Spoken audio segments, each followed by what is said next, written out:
Hello students, welcome to my educational platform Anubhav coaching classes. कैसे हैं आप लोग? उम्मीद करते हैं स्वस्थ होंगे, मस्त होंगे और अपने काम में व्यस्त होंगे। तो देखिएगा, आज की इस वीडियो में बात करने वाले हैं जो कि सोशल साइंस का मोस्ट इंपोर्टेंट क्वेश्चन के बारे में बात करेंगे। तो आज का जो सेशन रहने वाला है ये सोशल साइंस से रिलेटेड रहने वाला है।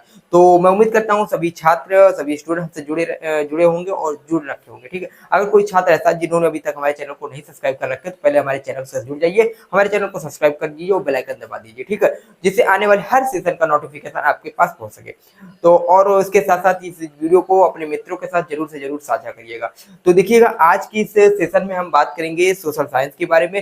तो उस छात्रों को लिए ये वीडियो रहने वाला है जो कि अभी तक कुछ भी नहीं पढ़े हैं और इंपॉर्टेंट क्वेश्चन चाह रहे हैं, तो इंपॉर्टेंट क्वेश्चन के लिए, और जो कुछ पढ़ रखे हैं उनके लिए भी है कि इंपॉर्टेंट क्वेश्चन किस प्रकार रहने वाले। तो देखिएगा, आज हम बात करेंगे जो कि सोशल साइंस है। सोशल साइंस आपका 4 पार्ट हमने पिछले भी सेशन बताया, आज भी बता रहे हैं। ठीक, टोटल जियोग्राफी, हिस्ट्री, इकोनॉमिक्स और पॉलिटिक्स, हम सभी को मिक्सचर करके जो भी इंपॉर्टेंट क्वेश्चन रहने वाले हैं सारे चैप्टर से और सारे आपके जितने भी टॉपिक्स हैं सबसे हमने निचोड़ के जो भी इंपॉर्टेंट रहने वाले हैं वो लेकर आए हैं। तो हम क्वेश्चन है 6 नंबर वाले क्वेश्चन है, इसलिए हमने इसको लिखा, इसका आंसर नहीं लाया, डायरेक्ट क्वेश्चन लेकर। इन क्वेश्चन के आंसर आप अपनी बुक्स, अपने क्वेश्चन बैंक में देखिएगा, वहां से आप इन क्वेश्चन को तैयार करिए। ठीक, ये क्वेश्चन आपके बोर्ड एग्जाम के लिए मोस्ट इंपोर्टेंट रहने वाले, यहाँ से क्वेश्चन बनेंगे।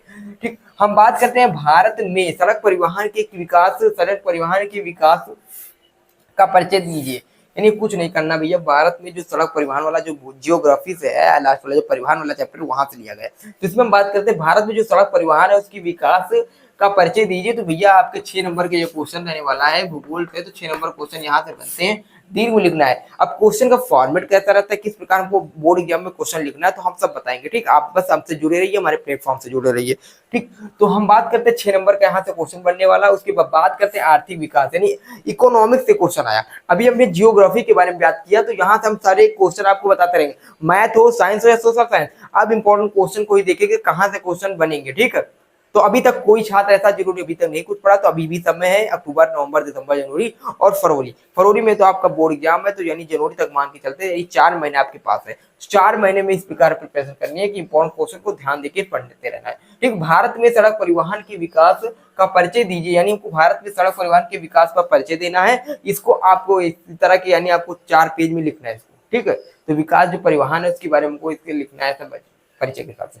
ठीक, आर्थिक क्षेत्रों का क्या तात्पर्य है, यानी आर्थिक क्षेत्र, यानी हमारे पास जो क्षेत्रक है, जैसे हमने सेवा के लिए अलग क्षेत्रक बांट दिया, कृषि में अलग क्षेत्रक, तो इस प्रकार के हमारे जो आर्थिक क्षेत्रक है इनके से क्या तात्पर्य है और उनको किसने कितने भागों में बांटा गया। जैसे हमारा प्राथमिक सेक्टर, ठीक है, यानी प्राइमरी सेक्टर, ठीक है, secondary sector and tertiary sector, यानी प्राथमिक क्षेत्र, द्वितीय क्षेत्र और तृतीय क्षेत्र। अब इस क्षेत्र को किस प्रकार डिफाइन किया गया, तो इसके बारे में बाद में इसको बारे में देख लीजिएगा। इसमें हम बात करते हैं क्या लिखना है, तो आर्थिक क्षेत्रों से क्या तात्पर्य है इसके बारे में लिखना है।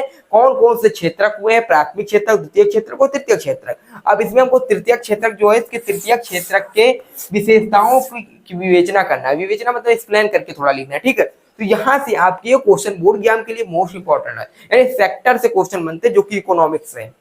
ठीक, तो मैं उम्मीद करता हूँ सेशन समझ में आ रहा होगा, दमदार लग रहा होगा, कोई दिक्कत है, क्वेश्चन भी दमदार है। ठीक है, तो क्वेश्चन को छोड़ के मत जाइएगा अपने बोर्ड एग्जाम में, वरना एक कहावत की तब पता है का हुए जब चिड़िया चुग गई खेत। यानी अब अगर आप क्वेश्चन छोड़ के जाएंगे, अगर बोर्ड एग्जाम में क्वेश्चन आएंगे तो आपके लिए वही होगा कि तब पता है का हुए जब चिड़िया चुग गई खेत। ठीक, उसके बाद बात करते हैं भारत में राष्ट्रवाद। अब हिस्ट्री से क्वेश्चन है, ये हमारा जो है इकोनॉमिक्स से। हम देखिए सब मिक्सचर कराएंगे। ठीक, पहले हमने कराया जियोग्राफी से, किससे कराया, जियोग्राफी से। ठीक है, तो हमने जियोग्राफी से क्वेश्चन कराया, ये हमारा जियोग्राफी से था। अब हमने फिर इकोनॉमिक्स से कराया, इकोनॉमिक्स से कराया क्वेश्चन। इकोनॉमिक्स से हमारा क्वेश्चन है कि आर्थिक क्षेत्रों का महत्व क्या है, तात्पर्य क्या है, तृतीय क्षेत्रों की विशेषता की विवेचना करना है। ठीक, ये इकोनॉमिक्स से क्वेश्चन है। उसके बाद बात करते हैं हिस्ट्री से, हमारे पास क्वेश्चन है कि हिस्ट्री क्वेश्चन है क्या है, हिस्ट्री से। ठीक, हिस्ट्री से क्वेश्चन ये है कि भारत में राष्ट्रवाद उदय के प्रमुख कारणों की व्याख्या कीजिए। यानी भारत में जो राष्ट्रवाद उदय के प्रमुख कारण थे उन कारणों की व्याख्या कीजिए। किस प्रकार भारत में राष्ट्रवाद पनपा, क्योंकि हमारा जो सेकंड चैप्टर है, सेकंड चैप्टर भारत में राष्ट्रवाद, पहला चैप्टर यूरोप में राष्ट्रवाद। तो यूरोप में राष्ट्रवाद तो अलग है। ठीक है, वो यूरोप में राष्ट्रवाद है, वहां भी आता है यूरोप में राष्ट्रवाद किस प्रकार पनपा, लेकिन जो भारत में राष्ट्रवाद है, भारत में राष्ट्रवाद किस प्रकार पनपा इसके लिए है। तो इसमें हम बात करते हैं भारत में राष्ट्रवाद उदय के प्रमुख कारणों की व्याख्या करना है। इंपॉर्टेंट है आपके बोर्ड एग्जाम के लिए, आपके क्लास टेस्ट के लिए। उसके बाद बात करते हैं भारतीय संविधान में, भारतीय जो हमारा ये संविधान है, इंडियन कॉन्स्टिट्यूशन है, इंडियन कॉन्स्टिट्यूशन में धर्मनिरपेक्षता, धर्मनिरपेक्षता से संबंध कौन से प्रावधान दिए गए हैं? यानी हमारे जो इंडियन कॉन्स्टिट्यूशन है उसमें जो धर्मनिरपेक्षता है ये कितने संबंध में कौन कौन से प्रावधान दिए गए हैं, कौन कौन से आपके इसमें प्रावधान है, प्रेमबन है। ठीक है, तो हम बात कर रहे हैं तो इसको आप देख लीजिए, ये भी इंपॉर्टेंट है। कॉन्स्टिट्यूशन यानी आपका जो है पॉलिटिक्स है। ठीक है, तो पहला हमने बात किया है ज्योग्राफी से क्वेश्चन, दूसरा क्वेश्चन हमारे इकोनॉमिक्स से आया, तीसरा क्वेश्चन हमारे आया हिस्ट्री से, चौथा क्वेश्चन आया है पॉलिटिक्स से। ठीक, और लास्ट क्वेश्चन जो 5 नंबर का क्वेश्चन है इससे हम बात करते हैं, ये तो इकोनॉमिक्स क्वेश्चन है। तो इस प्रकार हम क्वेश्चन को देखेंगे और सारे क्वेश्चन इंपॉर्टेंट है, सब क्वेश्चन तैयार करके चलिएगा। ठीक, तो इस प्रकार हम बात करते हैं, यहाँ उपभोक्ता अधिकार पर टिप्पणी लिखिए। तो 4 क्वेश्चन आपके दीर्घ उत्तरी रहने वाले, 24 यानी 24 नंबर की आपकी दीर्घ उत्तरी है आपके हाथ में।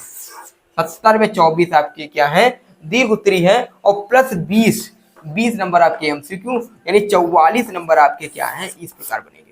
यानी आप 20 एमसीक्यू सही कर ले जाते हैं और 24 क्वेश्चन आप क्या करते हैं, दीर्घ उत्तरी वाले सही कर ले जाते हैं, 4-4 पेज 5-5 पेज लिख के आते हैं, तो आपके मिलेंगे 44 नंबर। 44 बचे आपके 14 नंबर। ठीक, आपके बच्चे 14 नंबर है, सॉरी 6। ठीक, 6 और 10 16। ठीक है, तो 16 नंबर में 6-10 नंबर आपका मैपिंग हो जाता है, 10 नंबर आपका मैप हो गया, बचे 6 नंबर। 6 नंबर में आता है अति लघुत्तरी।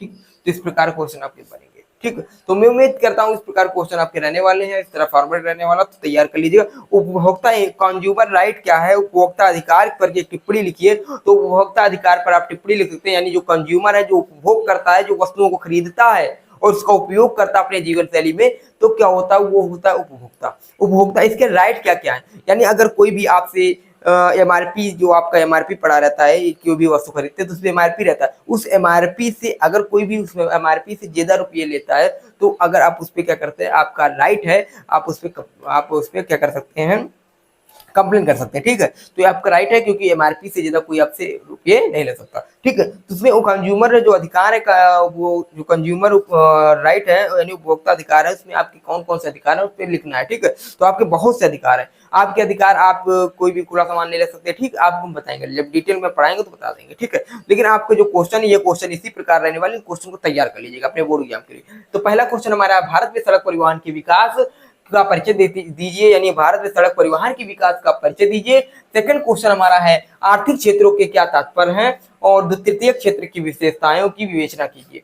ठीक, तीसरा क्वेश्चन हमारे पास है, भारत में राष्ट्रवाद उदय के प्रमुख कारणों की, ठीक है, व्याख्या कीजिए। तीसरा क्वेश्चन, भारत में जो राष्ट्रवाद उदय है उनके प्रमुख कारणों की व्याख्या कीजिए। भारतीय संविधान में धर्मनिरपेक्षता से संबंध कौन से प्रावधान दिए गए? जो भारतीय संविधान है, इंडियन कॉन्स्टिट्यूशन, उसमें धर्मनिरपेक्षता से संबंध कौन कौन से प्रावधान दिए गए? फिर पांचवा क्वेश्चन हमारे पास है, उपभोक्ता अधिकार पर एक टिप्पणी लिखिए। यानी जो कंज्यूमर राइट है, उस पर क्या करना है, टिप्पणी लिखना है, किस प्रकार हम अपने अधिकारों को पा सकते हैं, कौन सा हमारा उपभोक्ता अधिकार का कॉन्टेक्ट नंबर है। ठीक है, उस प्रकार हम बात करेंगे। तो मैं उम्मीद करता हूँ सेशन दमदार लगे होंगे, क्वेश्चन भी आपको दमदार लगे होंगे, सब क्वेश्चन समझ में आए होंगे। अगर नहीं तैयार है तो ठीक है, तैयार कर लीजिए, अभी भी समय। अगर तैयार है तो एक बार रिवीजन कर लीजिए। ठीक, तो जो छात्र अभी नहीं जुड़े हमारे प्लेटफॉर्म से, हमारे चैनल से, तो भैया मैं कहता हूँ, अभी कह रहा हूँ कि आप जुड़ जाइए हमारे प्लेटफॉर्म से। पेपर आने तक मैं आपको कुछ ना कुछ इंपॉर्टेंट बताता रहूंगा, और हाँ, कुछ ना कुछ आपको मिलेगा, ऐसा मिलेगा जो आपके बोर्ड एग्जाम में आए। ठीक है, तो अगर आप नहीं जुड़े तो जुड़ जाइए, अपने मित्रों को भी हमसे जोड़िए, हमारे चैनल से जोड़िए, हमारे प्लेटफॉर्म से जोड़िए। तो मैं उम्मीद करता हूँ आप लोग जुड़ेंगे। ठीक है, तो फिर मिलते हैं अगले वीडियो के साथ, अगले सेशन के साथ। हाँ, आप कमेंट जरूर कर दीजिए कैसे सेशन कैसा लगा। अच्छा लगा तो ठीक है, नहीं अच्छा लगा तो मैं आपको इससे भी बेस्ट लाने का प्रयास करूंगा और प्रयास करता रहूंगा। ठीक है, तो जो चीज की कमी होगी बताइएगा, और जो सेशन आपको चाहिए, जिस टाइप का कंटेंट चाहिए, उस टाइप का कंटेंट लाने का मैं प्रयास करूंगा। बस आप कमेंट कर दीजिएगा, एक छोटा सा कमेंट करिएगा कि सर इस टाइप का कंटेंट चाहिए, ये चीज हमको चाहिए। ठीक है, तो मैं उसको लाने का प्रयास करूंगा। ठीक है, और मैं आपके लिए बेस्ट से बेस्ट लाने का प्रयास करता रहूंगा, करूंगा। तो फिर मिलते हैं अगले वीडियो के साथ, अगले सेशन के साथ। जय जय भारत।